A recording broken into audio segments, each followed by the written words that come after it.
So, let's get right into it. Imagine this. After months of lockdown, China is about to have its first huge national holiday, Golden Week. Everyone was watching. Was this the moment the world's biggest consumer market just snaps right back to normal? Well, the answer was not what anyone expected. And frankly, it's a lot more fascinating. You know, if you were just looking at the headlines, you'd think it was a massive free-for-all party.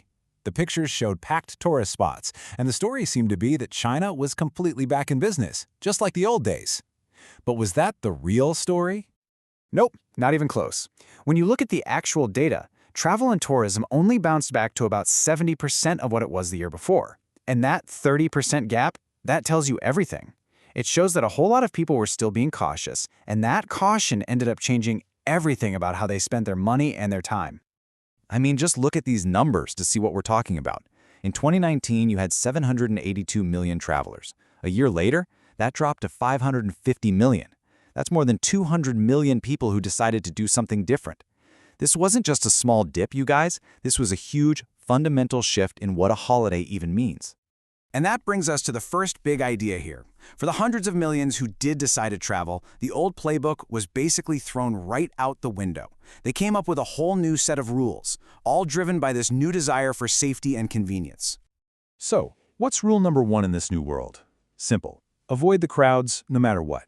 Forget about those massive, crowded hotels.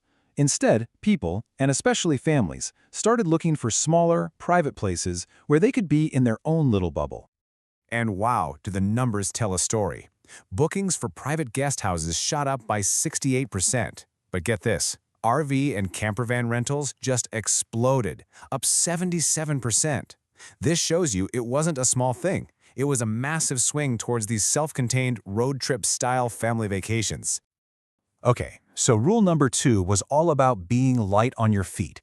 If you've ever been in a Chinese train station, you know it's just an ocean of people. Trying to navigate that with a bunch of heavy suitcases is a total nightmare. So travelers started to think differently. Travel light, stay agile, and get out of the chaos fast. You're probably thinking, how on earth do you do that, especially with kids? Well, it's pretty simple when you have China's insane on-demand delivery network. Why bother packing diapers or toiletries when you can just open up an app like la.me, order exactly what you need, and have it show up at your hotel room in under an hour? It's a total game changer. And this thinking carried all the way to the end of the trip. Remember the pain of dragging souvenirs home? Yeah, that's gone. Now you find something you love in a little shop, scan a QR code, and just order it from that shop's online store. It gets shipped right to your house. The joy of discovery is completely separated from the chore of carrying it all home. Okay, but what about all those millions of people who didn't travel, the ones who stayed home? Well, their holiday definitely wasn't boring. They basically reinvented the whole idea of a staycation, and they did it by mixing technology with family time in some really cool ways. And it really boiled down to these 4 new habits. We're talking family trips to the movies, having incredible meals at home, going on these hands-free shopping sprees, and even getting food delivered right to a park bench. Each one of these is a little window into this new lifestyle. First off, the movies. After being shut down for so long, cinemas came roaring back. During Golden Week, the box office revenue was more than 13 times what it was the previous year. Just think about that. 13 times. It was mostly families all rushing out to see these big animated movies they'd been waiting for.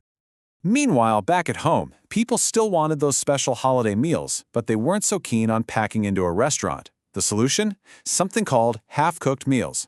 Basically, famous restaurants would package up these amazing meal kits. You get all the fancy ingredients and sauces, you do the last little bit of cooking, and boom, a 5-star meal in your own dining room. It's the best of both worlds. Even a trip to the mall got a serious upgrade. People would still go out for the fun of it, to browse and see things in person, but they didn't buy anything there. They'd just see what they liked, order it on their phone through the store's app, and have it delivered to their home. So you had these bustling malls, but nobody was actually carrying any shopping bags. And, finally, even something as simple as grabbing a coffee became a new kind of experience. Instead of carting inside a cafe, friends would just meet up at a local park. Then everyone would pull out their phones, order their favorite coffee or bubble tea, and have it delivered right to them, right there on the park bench. It's like your own personal pop-up cafe. So, when you step back and look at all of this together, the new travel habits, the stay-at-home innovations, you realize it's not just a bunch of random trends. It's all part of one single massive shift, a shift that we're calling the Great Consumer Reversal. So what do we mean by that, the Great Consumer Reversal? Well, at its heart, it's about flipping a switch on the basic logic of how we get stuff, a logic that's been in place for hundreds of years. For basically all of history, the rule was simple. If you wanted something, a product, a meal, whatever, you had to go get it. The responsibility, the movement was all on you, the customer. But the new rule flips that completely on its head. Now, because of technology and incredible logistics, almost anything can come directly to you, wherever you happen to be. Your home, your hotel, that park bench. The burden of movement has shifted from the person to the product itself. And this, right here, is the biggest takeaway of all. If you don't need to travel for things anymore, because the things can come to you, then why would you ever leave your house? And the answer is becoming crystal clear. People only make the effort to travel for one reason now, for unique experiences that absolutely cannot be delivered to their door. So that leaves every single business, and really all of us, with one big question to think about. In a world where anything you want can be brought to you, what experience is so special, so memorable, and so powerful that it's actually worth the journey? Finding the answer to that, well, that's the new frontier.